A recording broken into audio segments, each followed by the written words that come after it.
નમસ્કાર મિત્રો, પણ આજે મેં એક વિડીયો જોયો કે જેમાં ક્ષત્રિય આગેવાન શ્રી રાજ શેખાવતજી એમની જે રીતે ધરપકડ કરવામાં આવી, જે રીતે એમની પાઘડી ઉતારી દેવામાં આવી, ક્ષત્રિયોની આન બાન શાન હોય છે, પાઘડી હોય છે.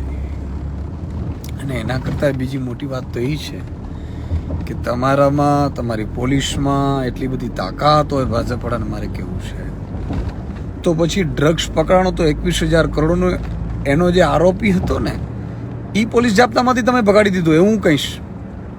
ભાગ્યો નથી, એ ભગાડી દેવામાં આવ્યો તમારો. અને જો 21,000 કરોડનો ડ્રગ્સનો આરોપી ભાગી ગયો હશે તો કોકને મલાઈ આપી હશે તો ભાગી ગયો હશે, એને તમે રોકી નથી શકતા. અને ક્ષત્રિય આગેવાનો કે એના છોકરાઓ સાથે તમે આતંકવાદી જેવો વ્યવહાર કરો છો, શરમ આવવી જોઈએ તમને. તમે એમને શરૂઆતથી હિન્દુ હિન્દુ હિન્દુ હિન્દુ કરી અને મત મેળવ્યા, તમે ક્ષત્રિય આગેવાનોને આગળ કર્યા, અને હવે જ્યારે એમની જરૂર નથી ત્યારે તમને એમની સાથે આતંકવાદી જેવો વ્યવહાર કરો છો. રાજભાઈ શેખાવત ભાજપમાં હતા, ભાજપ માટે મત માંગતા, ત્યારે તમને બહુ વાલા લાગતા હતા, અને એમણે સમાજ માટે થઈ અને રાજીનામું આપી દીધું ભાજપમાંથી કે પહેલો મારો સમાજ ક્ષત્રિય સમાજ છે. તમે વિચાર કરો, હજી ઘણા ક્ષત્રિય સમાજના એવા આગેવાનો છે જે અંદરથી તો બિચારાને બહુ દુઃખ લાગે છે, પણ એમના ક્યાંક ધંધા ચાલતા હશે, ક્યાંક ઈડી સીબીઆઈનો ડર હોય તો એ કદાચ બોલતા નહીં હોય, પણ પીડા તો એમને પણ છે. અને પીડા કોને ન થાય? કોઈ એમ કહેતું હોય તો તમારી માતા બેન દીકરી ઉપર કોઈ કોમેન્ટ કરશે તો તમને કઈ નહીં થાય. તો શું આ ધરતી ઉપર જન્મ લીધો છે? એટલે બહુ દુઃખની વાત છે આ. મિત્રો ફટાફટ શેર કરજો. ક્ષત્રિયોનો, રાજપૂતોનો અને દરેક સમાજનો એક ઇતિહાસ છે, દરેક સમાજનો ઇતિહાસ છે. અને તમને એવું શું શોખ છે મને ખબર નથી પડતી યાર. કોઈની પણ જ્ઞાતિ વિરુદ્ધ કોમેન્ટો કરવાની હોય છે તમારે. શું કામ તમે કોઈને નીચું દેખાડો છો? રાજપૂતો સોમનાથની સખાતો હમીરજી ગોહિલ ગયા હતા, મહારાણા પ્રતાપ, ધન્ય છે જા બાઈની કુખને જન શિવાજી જન્મ્યો હતો, તલવાર કેરી ધાર મેં જણે હિન્દુ ધર્મ રાખ્યો હતો, પડકાર કરતી પુત્રને મરજે સમર મેદાનમાં, આમ દેશની આ દિવ્ય રમણી અમર છે ઇતિહાસમાં. આવું ઇતિહાસ છે આપણો. અને તમે વોટ બેંકની રાજનીતિ માટે જે રીતે બહેનો દીકરીઓ, તમને ખબર છે કેટલી ક્ષત્રિયાણીઓ રાજપૂતિયાણીઓ જોહાર કર્યો છે? જોહાર શબ્દની પણ તમને ખબર નહીં હોય તો કહી દઉં. જે પોતાનો ઇજ્જત બચાવવા, આબરૂ બચાવવા માટે જે પોતાની જીવની પરવા ન કરતી હોય, આત્મદાહ કરી દેતી હોય, એક એક સામે કેટલી ક્ષત્રિયાણીઓ અગ્નિદાહ લીધા છે.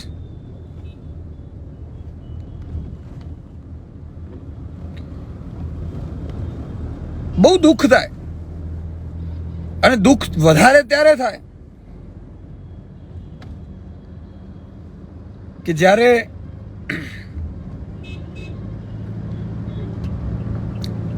એક સમાજથી મોટું પાર્ટીને લઈને કોઈ બિચારા બોલી નથી શકતા.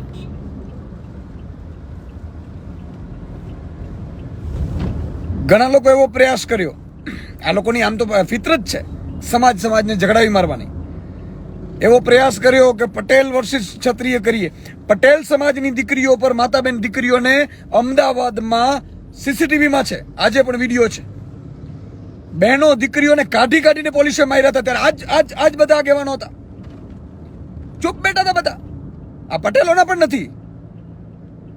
આ તો પટેલ સમાજના નામે જીતી જાય અને રાજ કરે, એ પોતાની અલગ છે વાત. તમને કોણ કહેશે સાચું યાર?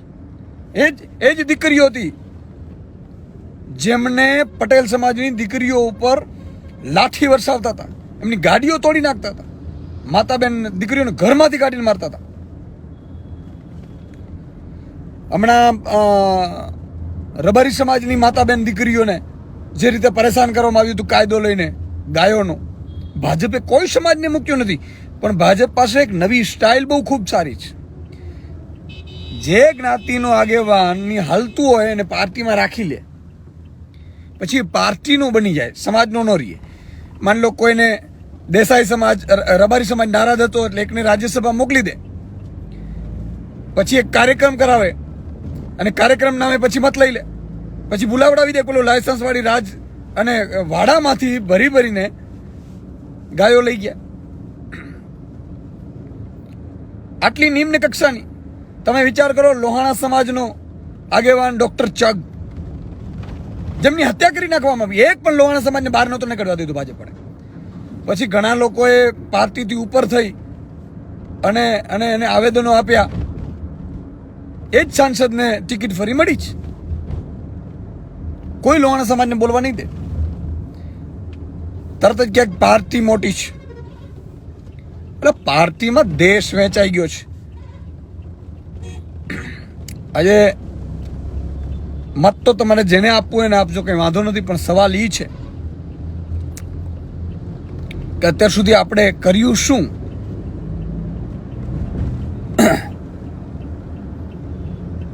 અને ઘણા નમાલાઓ પાર્ટીના વાંકે કે પાર્ટીમાં એની ટિકિટ કપાસ એક તાલુકા કે જિલ્લામાં નહીં મળે ને કરીને બોલતા નથી. હવે નમાલા નેતાઓ હિન્દુસ્તાનમાં સૌથી કોઈ ઘોર ખોદી હોય તો નમાલા નેતાઓએ ખોદી છે. તમે વિચાર કરો, દલિત સમાજના કચ્છમાં ખેડૂત છે, 11 કરોડ રૂપિયા ભાજપે લઈ લીધા ઇલેક્ટ્રોનિક બોન્ડમાં, 16 કરોડની જમીન અને 11 કરોડ લઈ લીધા. કોઈ પૂછતું નથી, FIR નથી થતી, અને એક પણ દલિત સમાજનો ભાજપનો આગેવાન બહાર નથી આવતો. શું કામ નથી આવતા? હું એટલા માટે આ વસ્તુ તમને ગણાવું છું કે આજે તો ઈસુદાન ગઢવી છે, બોલશે. અમારો તમે આ રીતે જો ચાલ્યા ને તો પછી તમારા માટે કોઈ બોલવા વાળું રહેશે નહીં. પછી તમારી જ માતા બેન દીકરીઓ પર લાઠીઓ વરસાવશે ભાજપ પડા, ત્યારે બોલનાર કોઈ નહીં હોય. અને ત્યારે તમે રડશો કે હવે કોઈ બોલતું નથી, પણ બોલે ક્યાંથી?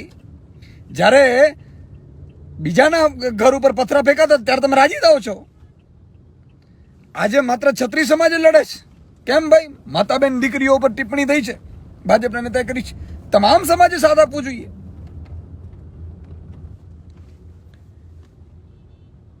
શંકરસિંહ રાજપૂત કે સાહેબજી તમારે સુકાન સંભાળવું જોઈએ.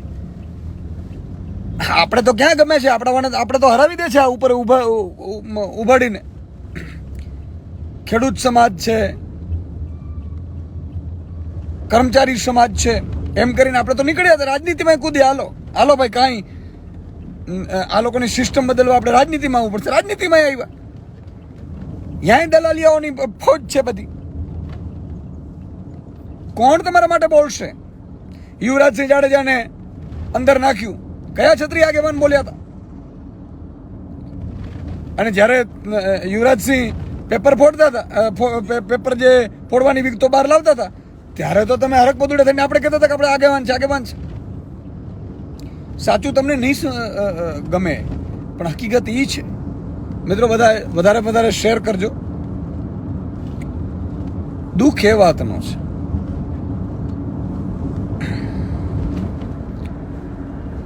કે કોઈ પણ જગ્યાએ ક્યાંય પણ ખોટું થતું હોય ને તો તમારું ન્યાયિક રીતે સાચો હોય ને એની સાથે ઊભી જવાની તમારી મારી ફરજ બને છે. પછી જે થવું હોય થાય. આમે તમે કંઈ અહીંયા આજીવન તો રહી નથી રહેવાના, ઘૂઘરા કઢાવી નથી રહેવાના. ને એવી ભાજપની ઓકાત નથી કે તમને ચાર્ટર પ્લેનો આપી દેશે. અને કદાચ ચાર્ટર પ્લેનો આપી દે તો એવા ચાર્ટર પ્લેનો ધૂળ ખાય સાહેબ, જે સમાજના નામે તમે બોલી ન શકો. હું રાજ શેખાવતજીને અભિનંદન આપું છું કે ધડ કરતો અમને રાજીનામું આપી દીધું કે મારે નથી જોતો ને હું કમલમ ઘેરીશ. આ જ કમલમમાં ઈશુદાનભાઈ ગઢવી ગયા હતા, પેપર ફૂટ્યું ત્યારે. મારા ઉપર છેડતીની ફરિયાદો થઈ, દારૂની ફરિયાદો થઈ, જેલમાં ગયા ને. પણ મને જેલમાં જવાથી મને વાંધો નહોતો, પણ જે જેલમાં ગયા ને 50 લાખ, જે 10-12 લાખ યુવાનો હતા એમના માતા પિતા પણ ફરીથી ભાજપને મત આપ્યો છે. અમે તમારા દીકરા માટે જેલમાં ગયા હતા, તો તમારા માટે બોલશે કોણ? અને 600 રૂપિયા, તમે વિચાર કરો, ઘઉંના 600 રૂપિયા નથી મળતા જેના બાપના, એના દીકરા 400 પાર નારા લગાડે. શરમ આવી જોઈએ તમારા બાપને. આપણે ખેડૂતોને પાયમાલ કરી દીધા છે મોદીએ. ડુંગળી રસ્તા ઉપર ન ખવડાવી છે.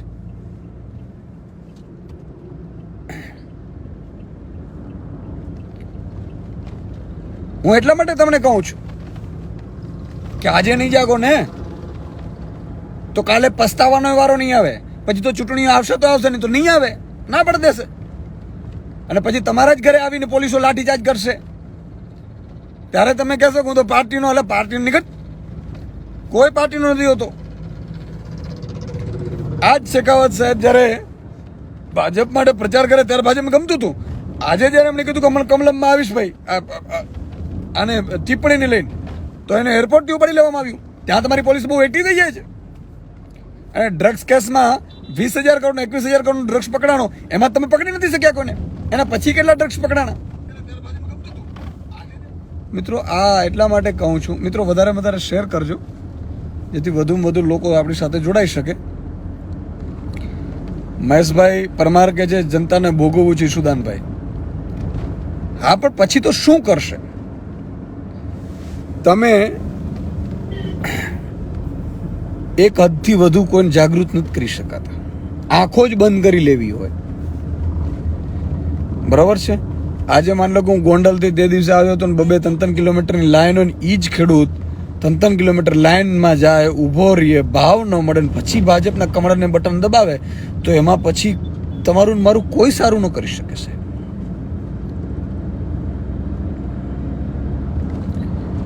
આજે તમામ જ્ઞાતિના આગેવાનોને ભાજપે ક્યાંક ધંધામાં ગોઠવી દીધા, ક્યાંક પદમાં ગોઠવી દીધા, ક્યાંક હોદ્દામાં ગોઠવી દીધા. એટલે એ સમાજો ખરીદી લેવાના. પણ મારે એમ તમને કહેવું છે મિત્રો, ધર્મગુરુઓ, જ્ઞાતિના આગેવાનો, આ બધાને લઈને કોઈ પણ મતદાનનું કહે તો આપણે કરવું નહીં એવી રીતે.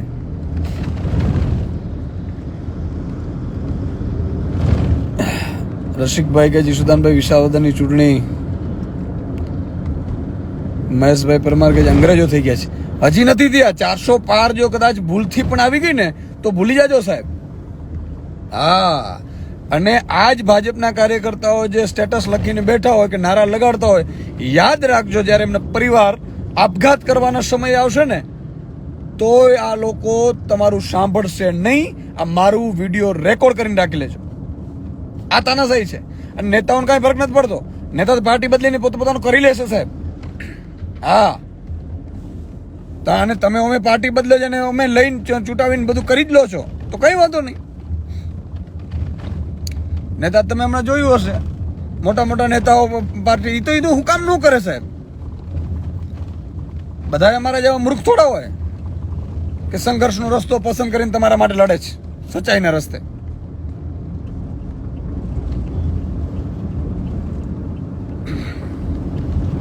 આજે છત્રી સમાજને ખબર પડી ને, 2 ટિકિટ ભાજપના કાર્યકર્તાઓ ઝઘડિયા તો રદ કરી દીધી.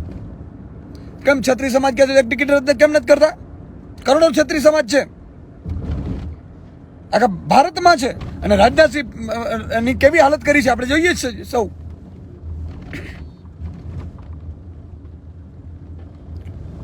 તો કહેવાનો મતલબ એ છે કે હિન્દુ હિન્દુ હિન્દુ કરીને આપણે આ લોકોએ પાવર ચડાવ્યા અને હાલત શું કરી? એરપોર્ટોથી ઉપાડી લે છે. યુવાનો વિરોધ કરે છે, એના ઉપર કેસ ઠોકવાનું ચાલુ કરી દીધા. અલગ અલગ કેસ ઠોકે છે. કેમ અમે હિન્દુ નથી ભાઈ? ભાજપની સામે બોલે એટલે અમે હિન્દુ મટી ગયા, ક્ષત્રિયો મટી ગયા, રાજપૂતો મટી ગયા, રબારી મટી ગયા. હમણાં રબારી સમાજનું આખું સંમેલન કરાવડાવ્યું બુઆ હતા ને બધાને ભેગા કરીને. જે રબારી સમાજ માટે, ભરવાડ સમાજ માટે, ચારણ સમાજ માટે, જે માલધારી સમાજ છે એના વિરુદ્ધ કાયદો ભાજપ લાવ્યું. પછી અહીંયા બેસવાની બધા ભૂવા હતા શું જરૂર છે? મને સમજાવો છે. હું કોઈનો વિરોધ નથી કરતો, પણ ભૂવા હતા થઈને કાં તો એસટીમાં આંદોલનના પેલા કાર્ડ લેવાના હતા, એસટીને ગરડા બરડા આલેચને,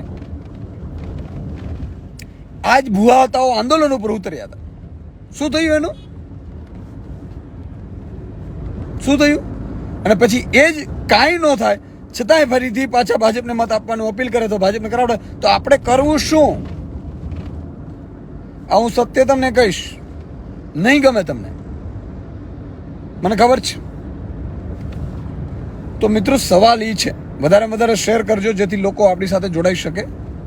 કહેવાનો મતલબ મારું એ છે કે શું એમને ઘણા આગેવાનોને દરેકને ભાજપમાં લઈ જવામાં આવે. શું કામ? કે સામે બચવું જ ન જોઈએ વિપક્ષ. અને કર્યા કેસરિયા. મીડિયાવાળાને મારે કેવું છે, કેસરિયા કર્યા કોને કહેવાય? તમે એમ કહો છો કે એટલે ભાજપમાં જોડે એટલે કેસરિયા કર્યા કહેવાય. કેસરિયા કોને કહેવાય ખબર છે? જે આ દેશ માટે મારા ક્ષત્રિયો, મારા રાજપૂતો, મારા એ લોકોએ જે પોતાનો દેહના બલિદાન આપ્યા છે ને એને કેસરિયા કર્યા કહેવાય. અને તમે હાલી નીકળ્યા છો. આ શબ્દથી વાંધો ઉઠાવો છો. હું તો એમ કહું છું ક્ષત્રિય સમાજે પણ ભાજપમાં જોડે એટલે કેસરિયા શું ના? કેસરીઓ ક્યાં એનો બાપનું છે બધું કલર? કોપીરાઇટ છે એનો. આ અમારી સંસ્કૃતિના કલરો છે, રંગો છે. કરો ક્ષત્રિય સમાજમાં રાજ શેખાવતની પાઘડી તમે ઉતારી નાખી છે, પણ આનો બદલો તો તમને મળશે ભાઈ. તમે જુઓ. અને આ સમાજ છે એ કોઈ આગેવાન કદાચ પીસી કરીને કહી દેશે ને તો ક્ષત્રિય સમાજ અને એમની માતા બેન દીકરીઓ એ જિંદગીમાં હવે કમળ ઉપર બટન ન દબાવે. લખી રાખજો. હા, આ સમાજના પૂર્વજોએ લોહી આપ્યા છે સાહેબ, ખાલી વટ વચન ને વેર માટે. તમે શું માનો છો? તમે એમ માનો છો કે હવે 2-4 આગેવાનોને કહી દેશું, નિવેદનો લેવડાવીશું, પીસી કરાવી દેશું એટલે એ સમાજ માની જશે? એમ માફી આપી દે એટલે એમ આની માફી અપાય? આપણી બેન દીકરીઓ પર ટિપ્પણીઓ તને માફી અપાય એમ? હા, બહુ સારું. ઠીક છે. જય માતાજી, જય હિન્દ.